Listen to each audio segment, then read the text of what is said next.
Welcome back. Let's get real with Adam Barry. What got you started in property and why? I started in property in my early to mid-20s. I graduated uni, I'd started working a corporate job, everything that I'd sort of aspired to do, or society had sort of told me to aspire to do. And I realised it just didn't. Society had told you to aspire to. Wow. Well, there's very much a lot of ideas in society around. There's programming there, isn't there? Yeah, go to school, get a qualification, go get a corporate job with a big employer. I did all of that. I just found that what I was doing didn't really fulfill me. So my attention turned to what could I do to have my own independence, financial independence, money there so that I could dictate what I wanted to do. Property was the thing that I gravitated towards, and it was time to figure out how to make money out of that. Now, you've already mentioned that your first project was a renovation. Tell me about your second one. Were you different when you started your second one? You'd just done your first, you'd had a win. Were you different with the second one? That's a great question. I'm actually a fairly risk-averse person. It might not sound it. I do tens of millions of dollars of projects now, but I'd done a buy, reno, sell, and done well. Next thing that hit me was, what do I do next? Do I do the same, or do I pivot to another strategy? What's the best thing to do? So what I ended up doing was actually seeking help, and that's when I first met you. I signed up to do a course. We had one phone call. Yeah. We were doing them once a month at that point.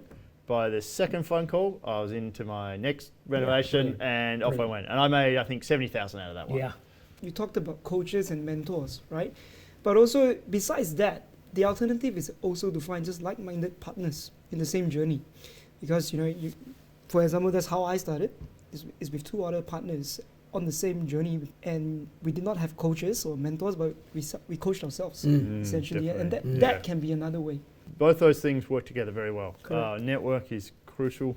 I love meeting new people in property. They would bring ideas and energy, and the more people I can meet in this space, the better.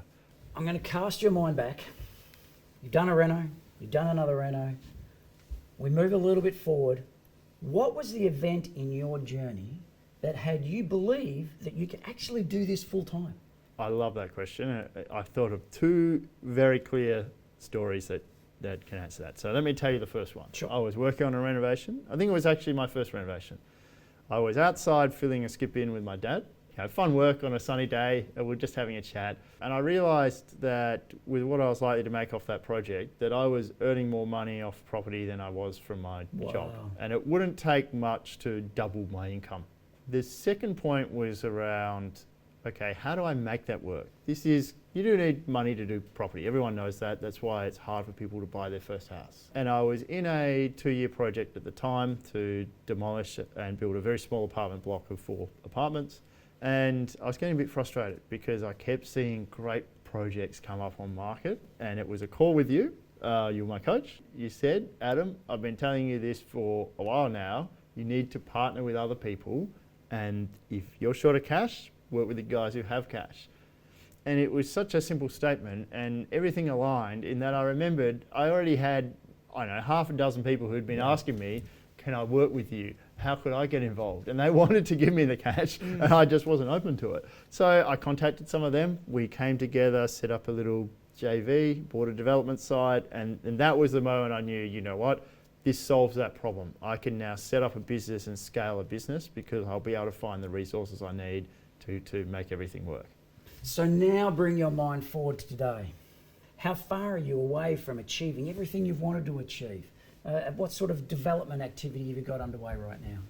I run a very successful business called Develop Capital. We are property developers. We focus on infill development, and we are syndicators. So we raise capital by working with investors, and they partner with us and share in the profits of our projects.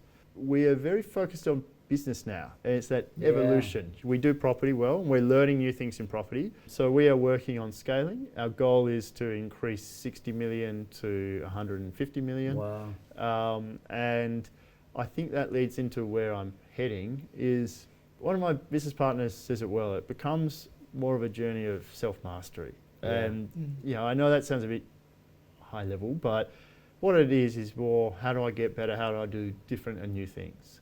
Some of the things on our horizon, other than scaling the business or linked to it, is finding new finance solutions. Banks are not always easy to deal with. How can we find partners in that space to really make that go smoothly?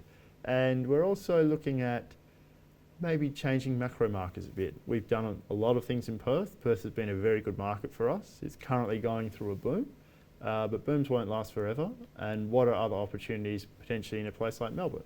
Everyone loves buying undervalued property. If there's an opportunity there in a bigger area, then that's a great chance to come in and do a lot of projects and do really well.